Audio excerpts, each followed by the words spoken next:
Carrie and I tied the knot 6 years ago. In these tales, folks often portray their wives as truly remarkable, and I get that, having had ample time to reflect. My wife Carrie was undeniably attractive, unquestionably exceptional, hard to put into words. I was attracted to her for sure. We go way back, all the way to our teenage years. Interestingly, I'm a few years her senior. To me, she was always the young girl from down the street. However, something occurred when she was 14 that seemed to forge a connection between us. Right before heading off to college, I parted ways with my friends after a night at the pub. It wasn't too late, but darkness was settling in as I opted for a shortcut through the local park. It turned out to be a fortunate choice. I stumbled upon young Carrie facing trouble with a couple of boys around her age. Trouble might be an understatement.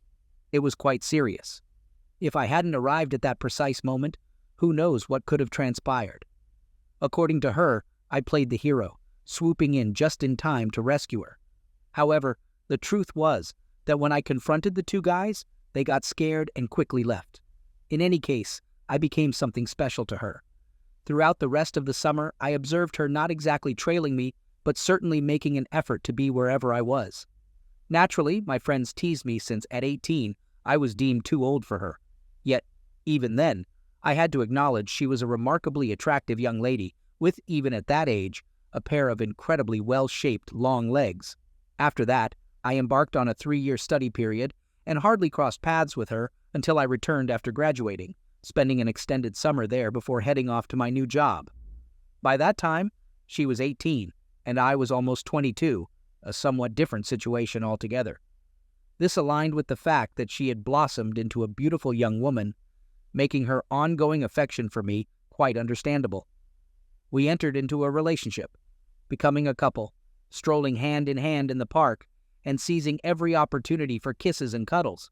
By then, I was no longer a Vestal, but she still was. Despite a few close calls, she maintained her pureness. This isn't to say that I didn't explore the delightful softness of her body, but that was the extent of it. I wasn't overly concerned, as deep down, I still saw myself as her protector. Carrie continued recounting the time I rescued her from a dire situation, and I'm pretty certain that summer strengthened her love for me. Honestly, I wasn't far behind in falling even more deeply for her, though it wasn't a mutual feeling at the time. Despite openly discussing alternative paths, we sadly went our separate ways, Carrie to Leeds Metropolitan University and me to my inaugural job in Bristol. We were quite geographically distant. While she pledged fidelity, I took it with a grain of salt, having experienced the changes and temptations during my own 3 years as a student. I did visit her a few times, but during the last visit, it became evident she had another life to contend with, and we gradually drifted apart. That could have been the end of it, as I certainly didn't linger. I embraced a few years of revelry on the Bristol scene, exploring different relationships. However, my trajectory shifted, leading me back closer to home, where Carrie re-entered my life. By then, she had graduated and was already working when her parents invited me over. I must admit, the initial welcome from darling Carrie was a bit less warm than anticipated. However, that quickly changed. Indeed, she transformed herself, matured, and gained sophistication and worldly wisdom. Yes, she lost her pureness, but not to me. Nonetheless, it wasn't a significant concern, and who was I to complain? Then, one evening, she confided to someone that I remained her special hero, and it felt like we were picking up where we had left off. I rekindled my connection with her, and this time, we didn't stop there. We soon became involved in bed, and the more we shared our love, the deeper it grew. Marriage followed inevitably, as certain as morning follows night. 6 years later, we were still as deeply in love as ever. Carrie, at times a bit conservative, disapproved of various things, but never pushed her views too strongly, making it a non-issue. We were genuinely happy, and the future looked promising. My problem arose when my company decided to promote me, a situation I had no issue with, except that it meant relocating to the vibrant city of Leeds, where my loving wife had spent her university years. It was a choice between that and the Middle East, and since we wanted to start a family, Leeds seemed the more sensible option. Initially, there were no problems, at least not for the first couple of weeks as we settled into a temporary rented flat. I knew I would miss watching Arsenal play football, and Leeds City, wasn't about to replace them in my affections. After all, Billy Brimner and crew had long since retired, but overall, Leeds didn't seem like a bad place to be. For those unfamiliar, it's a lively city with a bustling nightlife. Then one evening she suggested we take a tour of the city and visit some places she used to frequent as a student. We had drinks in a few student pubs, but even Carrie felt somewhat out of place after 8 years since her Leeds Met graduation. We dined at a restaurant where she once worked, but she found no familiar faces, and the decor had changed. It was evident she felt a bit let down by the evening. It lacked the magic she had hoped for. It's strange how a place's transformation since your last visit can be so disappointing. The whole evening seemed destined for a poor ending. Finally, she declared that there was a little pub on the edge of town where she worked during her final year. It wasn't a student pub, so maybe some locals would still be around. It was still early evening as we walked hand in hand through the city center, resembling two lovers. We left the car behind until she led me down a couple of back alleys, and the nature of the buildings began to change from bright city lights to shabby backstreet houses and crumbling workshops. I felt doubtful and asked Carrie if it was like this when she was here. She laughed, assuring me it hadn't changed. She had lived nearby in a cheap flat shared with 3 other girls, one of whom worked at the same pub for some time. She pointed around a corner and mentioned that her joy was evident, making me grin. There, in front of us, was a dingy-looking pub I wouldn't have entered on my own, but with Carrie, it was different. Not that she dressed provocatively, that wasn't her style. Carrie epitomized elegance, from her neatly cut dark hair to her smart suits and formal high heels. That evening was an exception, with her in a slightly daring short skirt. I joked that maybe it was to recall her student days, but on second thought, perhaps she had some inkling of how the evening would unfold. Maybe not, though. No, I think if she had known then, she wouldn't have left our flat. The pub was called the Rose and Crown, with 2 typical big period-etched, multicolored windows to the front that undoubtedly looked splendid in their time. I questioned hesitantly if she was sure this was it. She assured me that it wasn't so bad once you get inside. With that, she gave me a beautiful smile, the one I'd cherished since I knew her as a young girl, and pushed open the pub door. Little did I know then that I would never feel the same again about that smile. I followed her inside, and she was correct.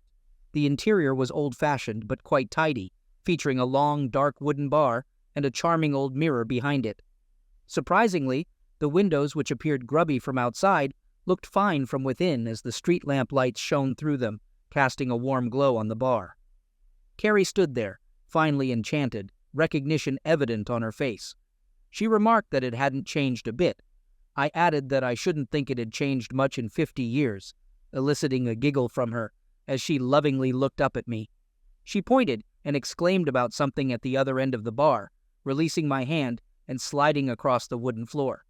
She greeted the bartender with a, "Hi there, remember me?"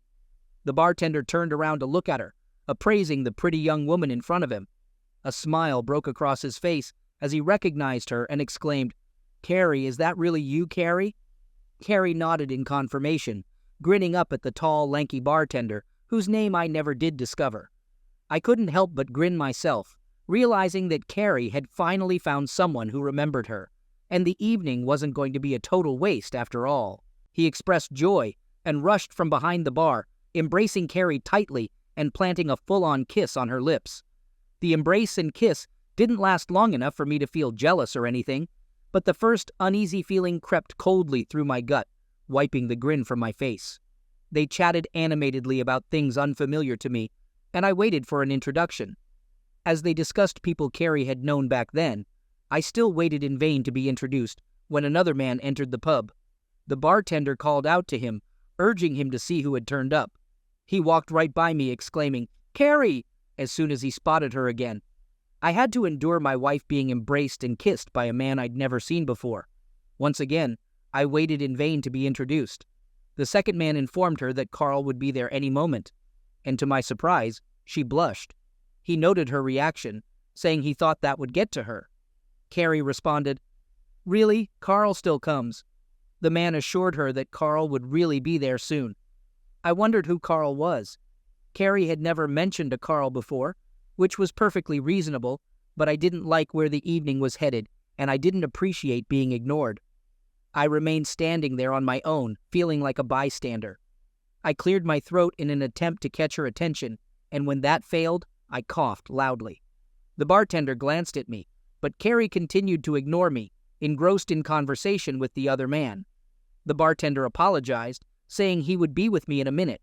Unsure of what to do, I could have grabbed her arm or something, but she was so engrossed in reconnecting with old friends that I chose to bide my time. I walked up to the bar just behind them and leaned on the counter. The bartender finally tore himself away from my wife and asked, "Yes, mate? What can I get you?" I told him I'd like a pint of the best and whatever the lady wanted. The barman's smile vanished as I spoke.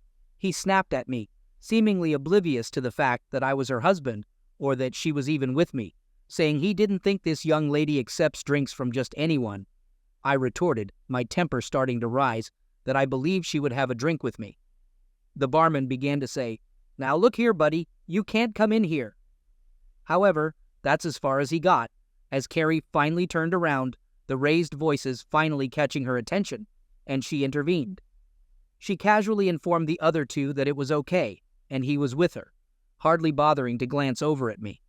The barman fell silent but continued to scowl at me as he poured my beer. He demanded £2.20, pushing the glass across the counter toward me. I asked about the lady's drink, and the bartender brusquely informed me that it was on the house. He promptly asked her what she wanted, and poured it without acknowledging me. I stood there sipping my pint, puzzled about what was happening. My wife was engrossed in conversation with the others, laughing and giggling as they shared old stories and updates since she had left. Carl's name came up multiple times, and a concerning smile appeared on Carrie's face each time. She continued to completely ignore me, and I was becoming quite upset by her strange behavior. I was about to step in between them to regain my wife's attention when the pub door opened, and two big guys walked in, one W. Punche and the other West Indian. The barman exclaimed the moment he saw them, informing them that Carl had turned up out of the blue. So, this was the mysterious Carl, a sizable guy, appearing rather tough. Carl halted when he noticed Carrie, and a huge grin spread across his face. He shouted, "Surprise, Carrie! Where have you appeared from?" Without saying anything more, he rushed past me, and as the others made way, he embraced her. Carrie kissed him back with equal enthusiasm. This time, it lingered a bit too long for my liking, and the way the others stood there beaming at the two of them while locked together didn't help either. Then his left hand dropped down her back, cupping the cheek of her bottom. I'd had enough. I stepped forward to intervene, deciding that if Carrie was going to allow that, and couldn't even involve me with her friends, then it was time to leave. I managed only one step forward, and came to an abrupt stop with a large, strong hand on my shoulder, gripping me hard. A deep voice from behind me, belonging to the guy, said, "Wouldn't if I were you, buddy," as I realized he had anticipated my move and stepped forward to prevent it. I angrily told him to get his hand off me, trying unsuccessfully to shake him off. All four guys turned toward me at that point, all squaring up, anticipating trouble. Carrie told them to leave me be before anything happened, saying I brought her there tonight and that I was fine and I wouldn't cause any problems. She said all this without even looking at me or acknowledging me in any way. Her head turned toward me for a moment, but our eyes never met. The big guy warned me to stay cool, a hint of threat in his voice. He released my shoulder, but guided me away from the group, positioning his large frame between them and me. I couldn't believe what was happening. An icy lump started to form in my gut. Just 20 minutes earlier, I had strolled hand in hand with my beloved wife through the heart of Leeds city center, blissfully in love. Now, I found myself sidelined and excluded as she gravitated toward one of the tables in the increasingly crowded pub. I observed several attractive yet provocatively dressed women approaching Carl or his sidekick, engaging in brief conversations before leaving or taking their places at the bar. I wasn't so naive as to miss what these women were, or more precisely, what they did for a living. My somewhat prim and proper wife was socializing with a pimp. He must have been one. Carl must have been a bloody pimp. Could she be so oblivious not to recognize her surroundings? Regardless, Carrie and I needed to leave. I called out loudly enough for her not to feign ignorance, saying it's time we left. I urged her, "Come on now, Carrie, it's time to go." She glanced over at me, and the smile vanished, replaced by a troubled expression. She didn't say no, nor did she say anything at all. Carrie simply shook her head at me and turned back to her friends, the smile returning. And before long she was giggling like a little schoolgirl, apparently having forgotten that I was even there. The deep voice at my elbow warned me to play it cool or piss off, saying he wouldn't warn me again. I started to protest, but he put his huge hand on my chest and pushed me firmly away from the group set around the table and back up to the bar. He informed me that the lady didn't seem interested in me and suggested I stay there and wait for her if I wanted, or go home. He even suggested finding another date for the night or trying one of their ladies. Without waiting for me to say anything, he beckoned one of the women over, and she responded immediately, standing right beside me. He introduced her as Sally, telling me it would cost, but she would take care of me tonight. He advised me to piss off with her and forget about the little lady over there, as she and Carl had a lot to catch up on. He apologized if my date didn't go as expected tonight, stating that's life. He backed off and went back to the table, leaving me speechless with rage. The courtesan Sally warned me not to push my luck, cautioning that the pair of them should not be messed with. She suggested I let her go and find another girl for the night, mentioning that she is attractive enough. I looked at her with disbelief and hissed that the woman in question is not my girlfriend, but my wife. Sally, realizing her mistake, exclaimed and expressed concern, acknowledging that the situation was bad.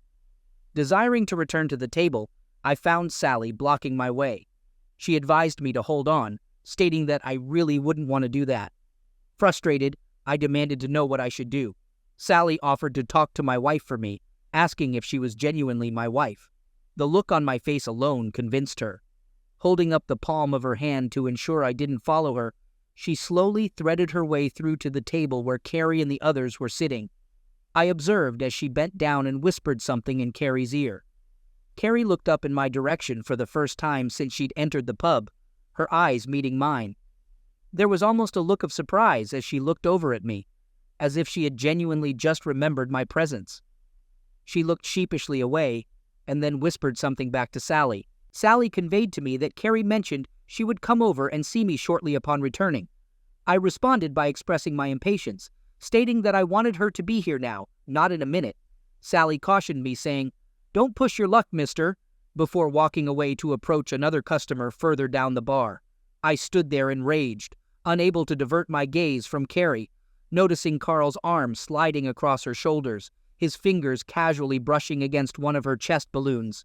She threw a few watery smiles my way, but I found myself counting the minutes, wondering at which point I would explode.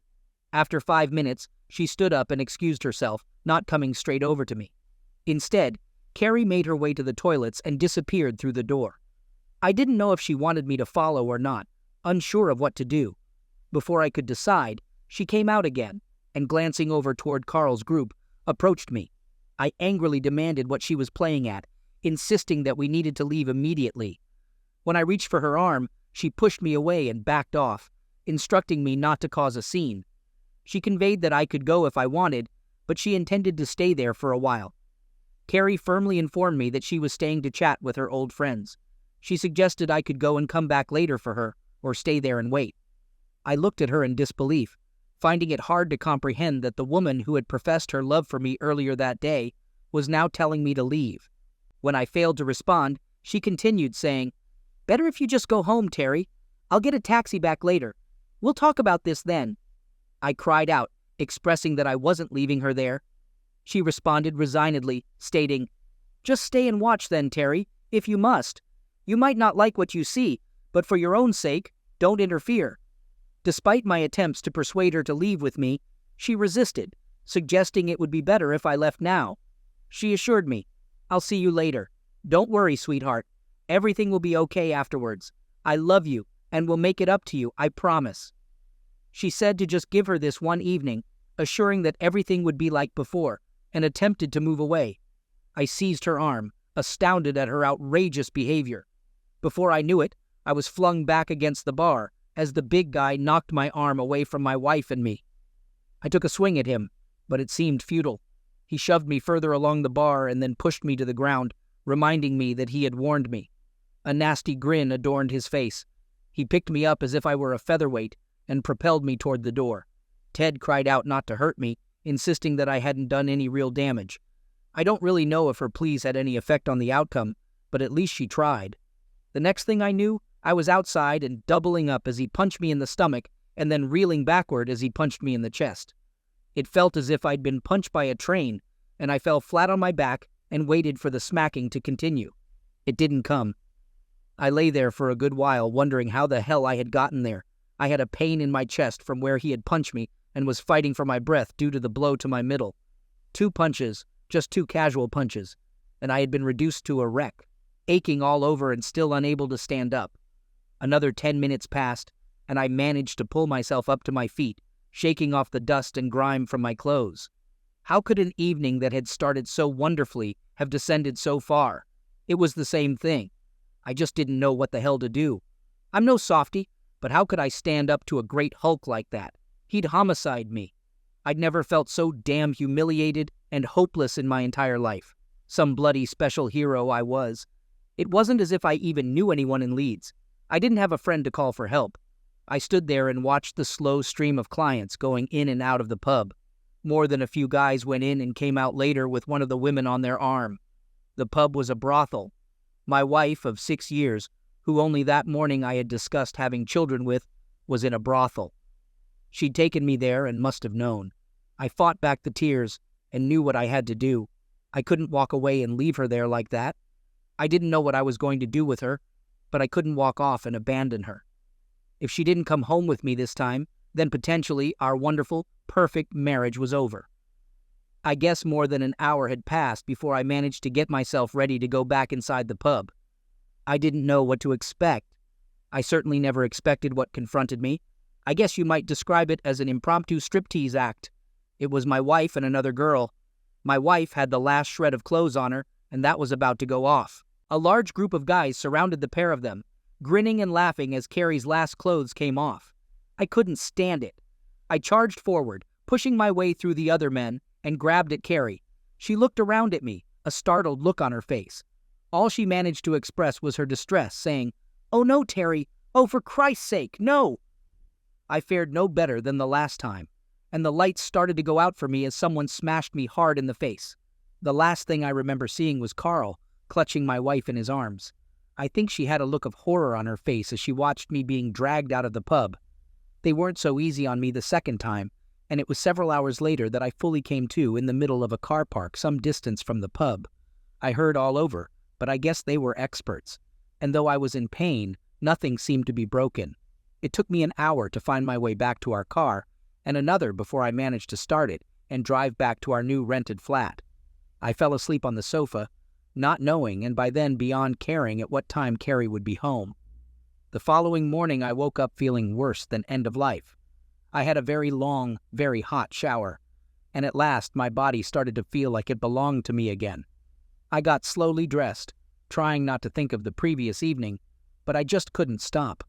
I didn't know if the pain in my body was as bad as the pain in my brain. Was my marriage over? I had no idea, but it seemed pretty likely. For the life of me, I couldn't understand what had happened. How could my loving wife, Carrie, have acted like that? I'd known her all those years, but quite obviously not as well as I thought. It was 11 o'clock in the morning, and where the hell was she? I was not going to chase back over. The phone had only been connected the day before, and unless it was a double-glazing salesman on a cold call, then the only person other than myself who had the number was my darling wife. I answered after picking it up. She greeted me quietly, asking if I was okay. I responded, questioning her understanding of the situation. She expressed remorse, stating her regrets for the previous night's events. She mentioned her mistake in returning to the pub and asked about my whereabouts. I demanded to know where she was, but ignored her question about my well-being. She urgently claimed, "No, don't be stupid, Terry. The only one was—" She left the sentence unfinished, realizing what she was about to say.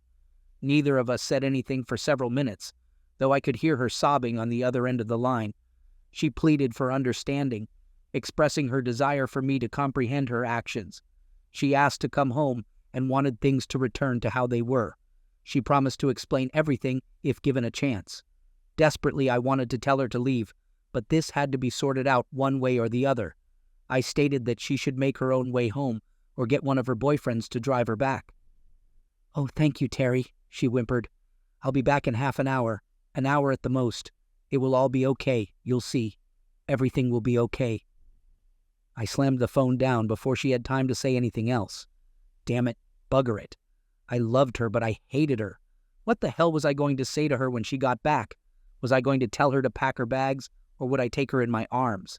As it turned out, I didn't have to make that decision. Half an hour passed, then the full hour.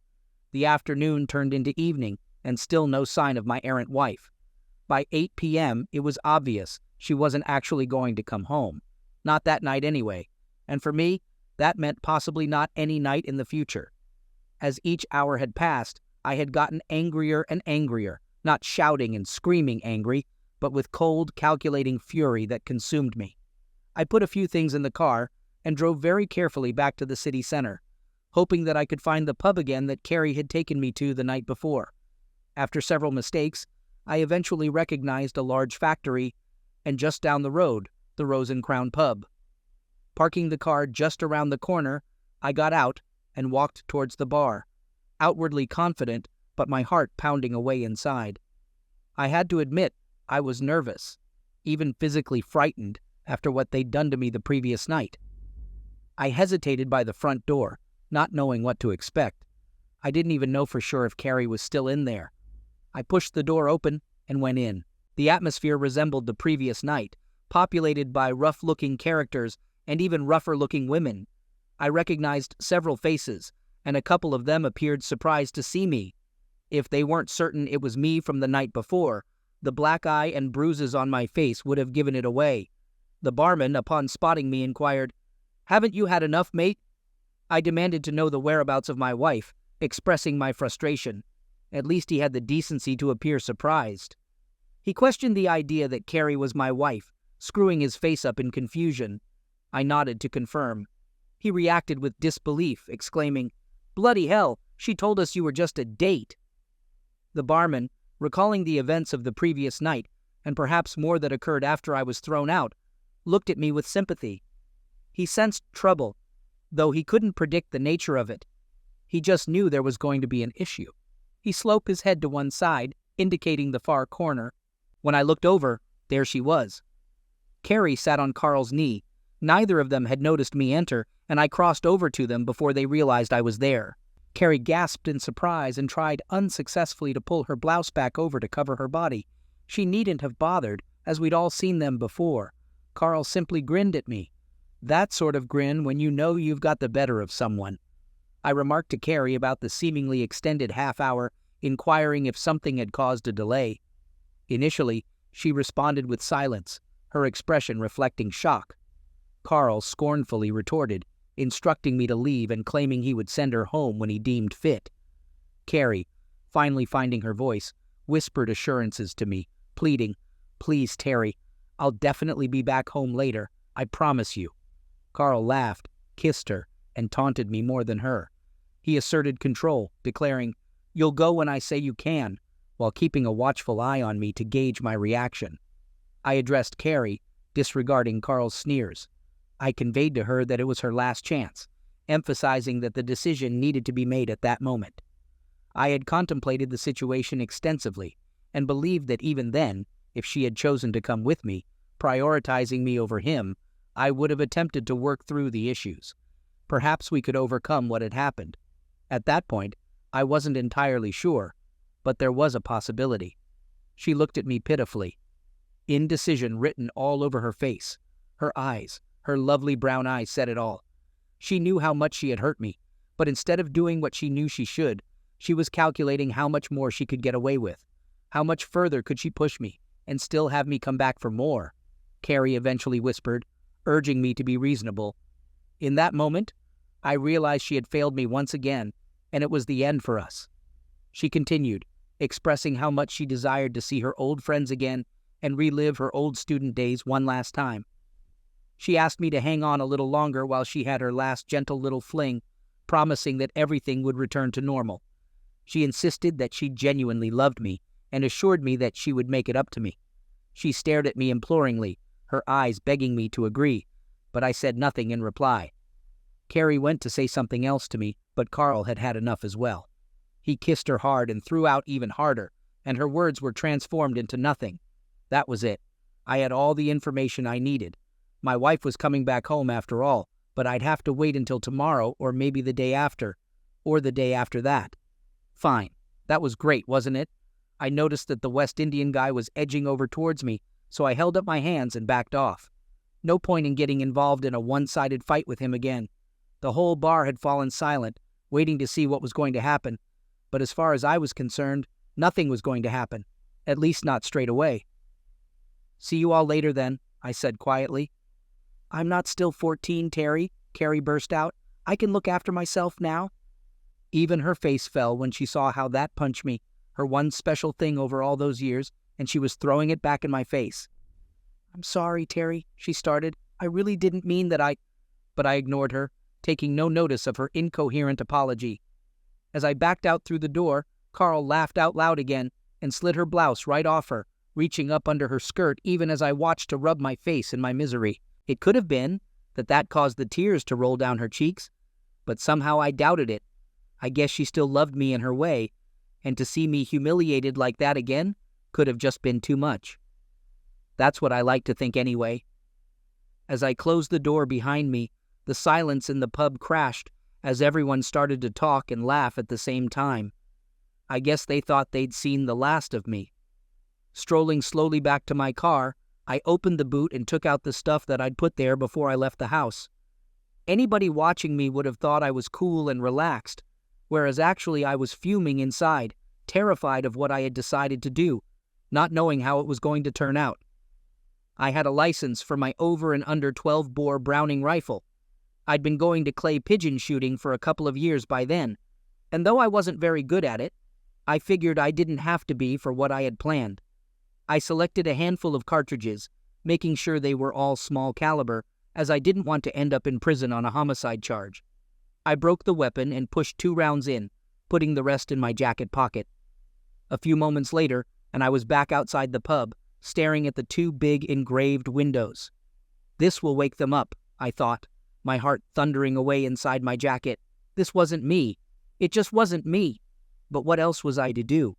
There was no mileage in going back in and arguing with her, as she wouldn't agree, and I'd probably get another smacking. What would I do if I simply went home, wait for her to come back to me and discuss how we might get over what she had done, how she had humiliated me? No bloody way. It had gone beyond that by now, and I wasn't taking any more crap from any of them. Taking aim at the first window, I squeezed the trigger just like I'd been taught. My arm was trembling, shaking even, and the barrel of the rifle was swaying around uncertainly in a large circle as I fought to control my nerves. It didn't matter really, as I was no more than 12 or 15 from the window. I increased the pressure on the trigger and resisted the urge to close my eyes. There was a loud bang, and an instant later, the whole window disintegrated in a twirling mass of broken glass. I took aim at the second window with renewed confidence, fired off the second barrel, and the other window followed suit.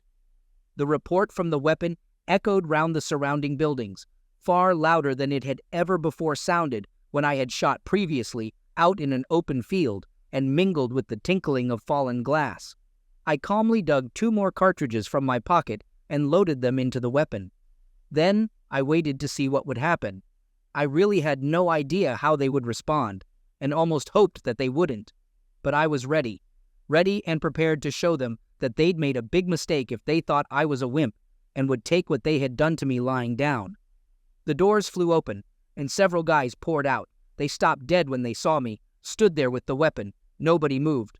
Then Carl came charging out, closely followed by his big henchman. "Stupid effing stinker!" he screamed at me and charged me, maybe thinking I'd not thought to reload, maybe not thinking at all. I took careful aim somewhere around his knees, as I didn't want to risk actually execute him and put pressure on the trigger. I was as cool as a cucumber, even having time to note that my arms no longer trembled, and that the weapon was pointing exactly where I was aiming it. Time seemed to slow down. I had all the time in the world. I quite clearly saw the look on his face change from rage to terror as he realized that he had made a serious error of judgment. Maybe I had the same grin on my face that he'd had just a few moments before. You remember the one when you know you've really got the better of someone? Bang! He went down screaming, even surprising me with the mess it made of his legs. Fair play to the guy. He didn't even hesitate. Great courage or no brains, I'm not sure. But he didn't stop, not that is, till the second barrel load ripped into his legs and put him down as well. The two of them lay on the ground, Carl screaming and the guy, Ted, groaning aloud. I didn't even bother to reload that time. My emotions were too shot. But fortunately, the rest of the crowd suddenly melted away. Everything went calm. Relatively, that is, as two injured guys can make a lot of noise. It was a short walk back to the car, though my legs were so wobbly I thought I might fall over. The rifle went back in the boot, and I gingerly started the motor and made my way home. I drove slowly and very carefully indeed. I'd thought of going into the pub to frighten the crap out of Carrie, but I couldn't. I didn't trust myself. And to be honest, it had terrified me, doing what I'd just done. But I'd done it, though. I'd bloody well done it, just as I'd promised myself I would. But enough was enough. Strangely, I slept well that night and woke up quite fresh. Black eye and bruised face still, but otherwise quite fresh. I wondered who would turn up first, Carrie or the police, to arrest me. I hadn't even put the rifle away, and it was still in the boot of my car. As it turned out, Carrie couldn't turn up. About 10 o'clock, I got a phone call asking me if I was the husband of Carrie Bellings. "Yes, I am," I replied, wondering what it was about. It was the police.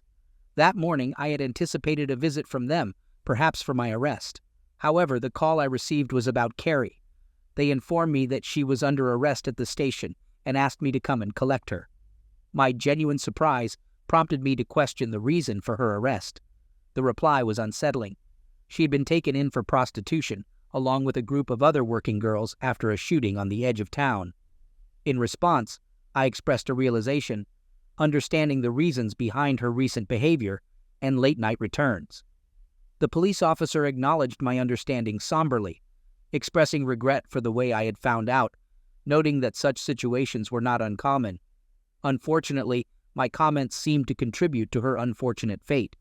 It turned out they initially considered her to be more upper class than the other women involved, and my refusal to collect her likely exacerbated the situation. As a result, she was prosecuted, found guilty, lost her new job, and faced challenges in securing future employment, given the stigma associated with a prostitution conviction for a young female graduate. The police didn't even ask me whether I owned a rifle. Mine was registered to me quite openly back in Bedford, where we just moved from, but they never even checked. I wasn't a suspect in any way, so why would they? But why did nobody from the pub split on me? Well, I had no idea at all. Carrie tried to contact me time and time again. I never met up with her again, but I did eventually accept one of her calls after she got more and more desperate. She told me she still loved me and all the usual rubbish. I think she really did as well, and obviously was broken-hearted that I wouldn't entertain taking her back. I refused to even discuss it, and she acted a little frightened of me after I had dealt with our problem as firmly as I had. When I questioned Carrie about her past involvement with Carl and her job at the pub during her student days, she was straightforward with me. I demanded an explanation, asking how she transitioned from working behind the bar to the events that transpired the other night. Carrie clarified that she had never mentioned working behind the bar at the pub during her student days. The weight of those words punched me hard. It suddenly became clear. She had worked for Carl as one of his girls.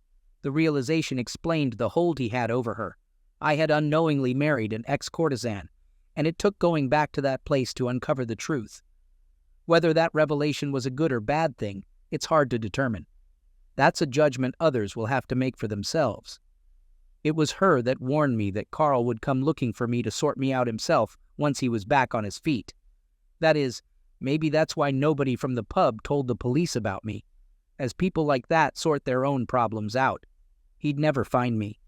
Of course, I backed out of the job in Leeds, which they understood after the news of my wife got out, but I took the one in the Middle East, where they were happy to have me on a bachelor posting as they're cheaper than a married couple. That's about where we came in. I suppose I got away with it. To my surprise, I actually got away with it, and they put it all down to a gangland shooting. I suppose you might be wondering what then happened to me.